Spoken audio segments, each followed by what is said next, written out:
Al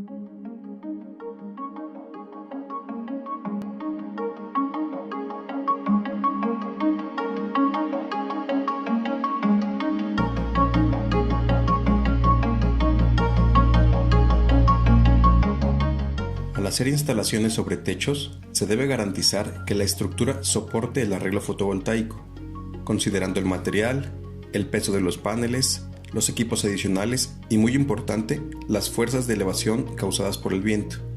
Además de desarrollar las estructuras con materiales hechos por fabricantes reconocidos y con buena reputación.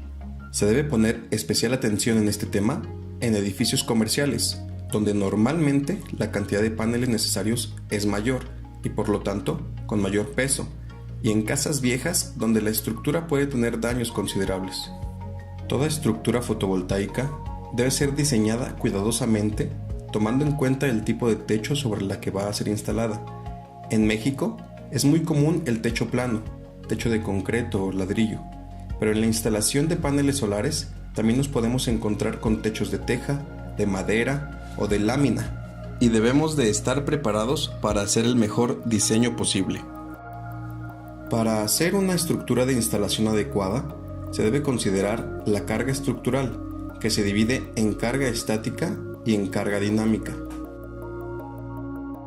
La carga estática se refiere a todo el peso muerto que se pondrá sobre el techo y que no cambian con el tiempo, como son peso de los módulos, peso de la estructura, peso de otros equipos como inversores, convertidores, cajas de combinación, etc. Y por supuesto, el peso de los bloques de concreto en caso de haberlos.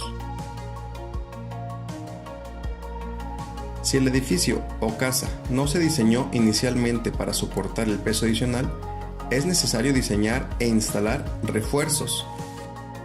Debemos recordar que el peso de un arreglo fotovoltaico y su estructura tiene un peso de entre 15 y 25 kilogramos por metro cuadrado.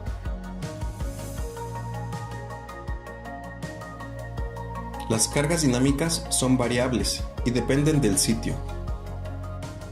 Una de estas cargas dinámicas es la fuerza de levantamiento por viento, que tira del sistema y lo impulsa hacia afuera del edificio. Estas fuerzas pueden llegar a ser de 340 kilogramos por metro cuadrado, o más, dependiendo del sitio, y especialmente en esquinas y los lados del edificio. Se deben realizar cálculos para asegurar que los pernos o el peso de los bloques sea suficiente para resistir las fuerzas de levantamiento del viento.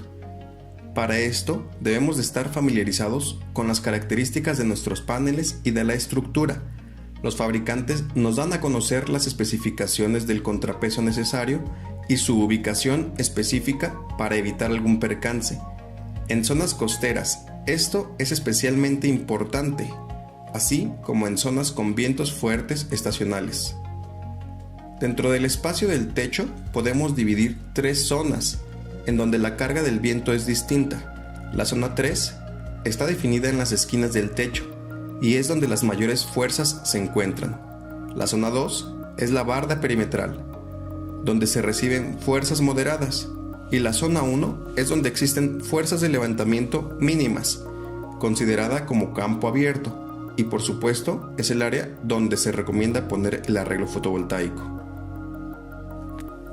Para saber específicamente en qué punto termina la zona 2 y comienza la zona 1, se debe contratar a un ingeniero estructural, pero como sugerencia general se debe instalar lo más al centro posible y siempre dejar espacio hacia el borde, no solo para evitar las fuerzas de levantamiento, sino también para facilitar el paso en caso de ser necesario.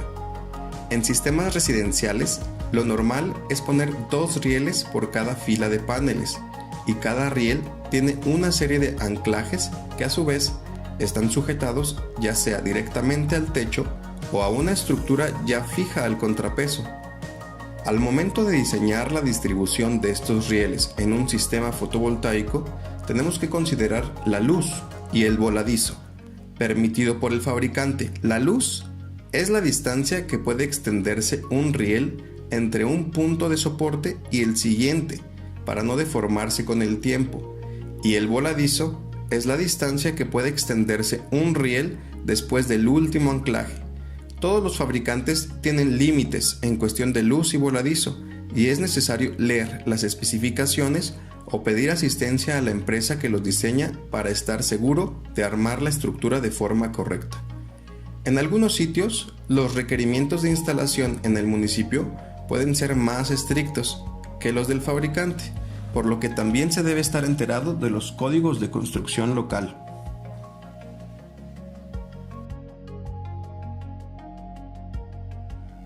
La estructura que se utiliza en un techo plano tiene la función, además de soportar el peso, dar mayor inclinación a los paneles solares.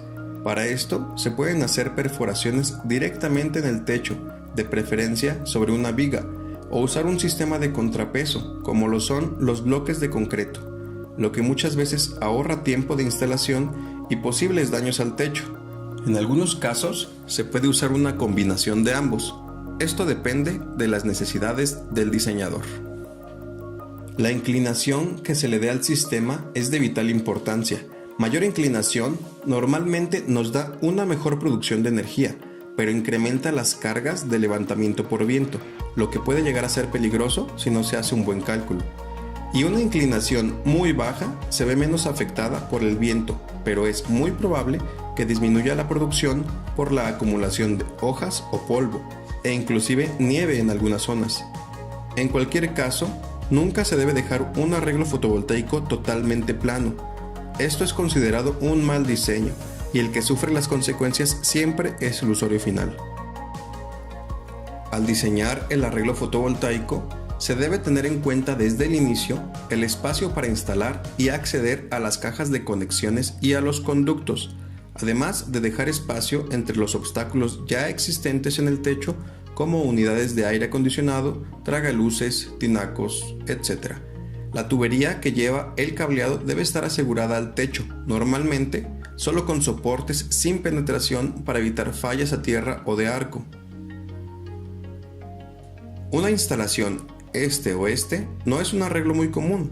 Se utilizan cuando el cliente está interesado en la mayor cantidad de potencia posible. Por la orientación es claro que la producción por panel disminuye, pero la cantidad de paneles que pueden ser instalados aumentará y por lo tanto la cantidad total de kilowatt-hora será mayor. Ya que la mitad del arreglo tendrá una orientación y la otra mitad la contraria, recibirán una distinta cantidad de irradiancia y por lo tanto diferente tensión y corriente, y es recomendable tener 2 rastreadores de punto de máxima potencia.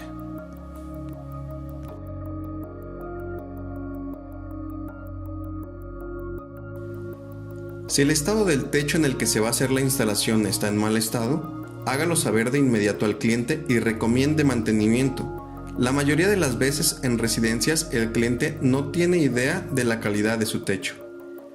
Siempre se debe dejar espacio para caminar a los lados de los paneles o entre filas, ya sea para inspecciones físicas o limpieza. El tener que caminar sobre ellos es una pésima idea y demuestra un desconocimiento total del producto. Los techos nunca son 100% planos, todos tienen una inclinación de al menos 2 grados para que el agua corra. El sistema fotovoltaico no debe ser un impedimento. El agua estancada puede deteriorar y dañar el techo muy rápidamente. Recordemos que el hacer arreglos planos es muy mala idea. Aunque tenga la potencia adecuada al momento de la instalación, pronto tendrá noticias de acumulación de suciedad excesiva y por lo tanto disminución de la generación. Cuando coloque equipos sobre techos, procure hacerlo de forma distribuida y solamente sobre miembros estructurales. Los pesos puntuales deben minimizarse. Sea muy cuidadoso de no dañar el techo durante la instalación. Las personas, los módulos, los bloques de concreto, las herramientas y las estructuras de montaje tendrán el potencial de dañar las superficies del techo. Siempre hay imprevistos y se debe tener una clara comunicación con el cliente para obtener los mejores resultados. Al preparar un diseño, piense en cómo se va a instalar. No es lo mismo ver un techo en un plano impreso que pararse en un borde a 10 metros y tener que maniobrar un módulo para instalarlo. No trabaje bajo ninguna circunstancia sin primero formular un plan de seguridad.